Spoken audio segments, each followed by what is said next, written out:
لک الحمد یا مولا، لک الصلاۃ یا مصطفیٰ، اما بعد فاعوذ باللہ من الشیطان الرجیم، بسم اللہ الرحمن الرحیم۔ حضرت امیر معاویہ راوی ہیں اس حدیث کے، فرماتے ہیں کہ رسول اللہ صلی اللہ تعالیٰ علیہ وسلم نے فرمایا یفقہ فی من یرید اللہ یفقہ فی الدین۔ صدق اللہ مولانا العظیم، صدق رسولہ النبی الکریم الامین الرؤوف الرحیم۔ حضرت امیر معاویہ رضی اللہ تعالیٰ عنہ فرماتے ہیں کہ رسول اللہ صلی اللہ تعالیٰ علیہ وسلم نے فرمایا من یرید اللہ یفقہ فی الدین۔ اس حدیث کا ترجمہ کچھ اس طرح ہے کہ اللہ تبارک و تعالیٰ جس سے بھلائی کا ارادہ چاہتا ہے اسے دین کی سمجھ بوجھ عطا کر دیتا ہے۔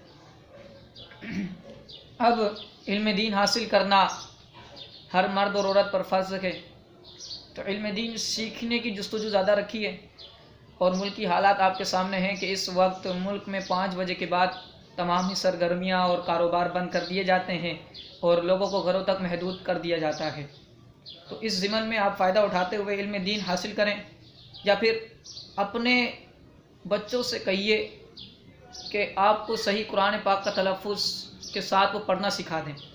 اگر بچوں سے نہیں پڑھنا چاہتے تو کسی قریبی بندے سے رابطہ کر لیں جو قرآن پاک آپ کو صحیح پڑھا سکتا ہے، کہ آپ کو پتہ ہے کہ یہ صحیح پڑھا دے گا قرآن پاک، جس کے ساتھ آپ اچھی فرینڈشپ رکھ سکتے ہوں، یا پھر جس کے ساتھ آپ کو اچھا لگتا ہو آپ اس سے قرآن پاک سیکھیے، علم دین سیکھیے، اور پرسنل نالج بھی لیتے رہیے دین کے بارے میں اس سے۔ اللہ تبارک و تعالی ہمیں عمل کی توفیق عطا فرمائے۔ وآخر دعوانا ان الحمد للہ۔